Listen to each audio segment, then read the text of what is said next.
if I could work hard every day, with being blessed with the physical tools that I have, what would my career be? And I made a promise to myself from that day that I was going to work hard every single day so that when I do retire, I have no regrets. And that was the most important thing for me, is to leave no stone unturned, get better every single day. And if I lived that way, then over time, I'd have something that was beautiful. But that was my philosophy. It seems like a pretty simple one, but if you live your life to just get better every single day, you do that for 20 years, what do you have?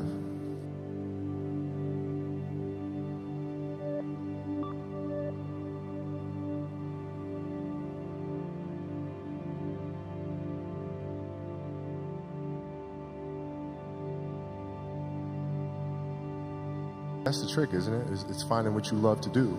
We talk about hard work all the time. It's like, man, if you got to get up every single morning and remind yourself how hard you need to work, you probably need to choose a different profession, because that shouldn't be there.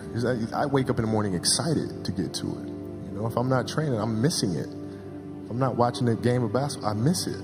There's no place I'd rather be. And if you have that feeling, then you're truly doing what God has put you on this earth to do. I think the best way to prove your value is to work, is to learn, is to absorb, to be a sponge. But you always want to outwork your potential. As hard as you believe you can work harder than that. And that's what I tried to do when I first came in the league. But basketball is such a direct competition sport that me coming in at 17, I hated when my teammates would say, I get hit with an elbow, right? Shaq would hit me with an elbow in practice. And I always had that extra chip on my shoulder. So every day in practice for me was really trying to annihilate everybody that I was playing against. Because I wanted to prove you don't need to babysit me.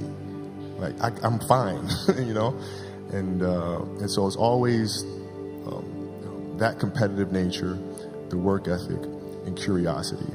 Because I asked a lot of questions. Playing with Bryant, I asked him a lot of questions.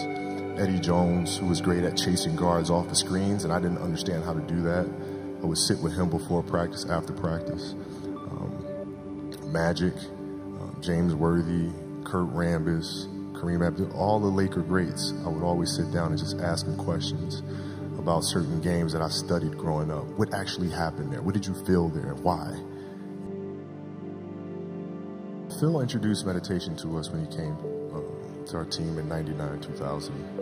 And it was something that I instantly gravitated to because I could see the effects.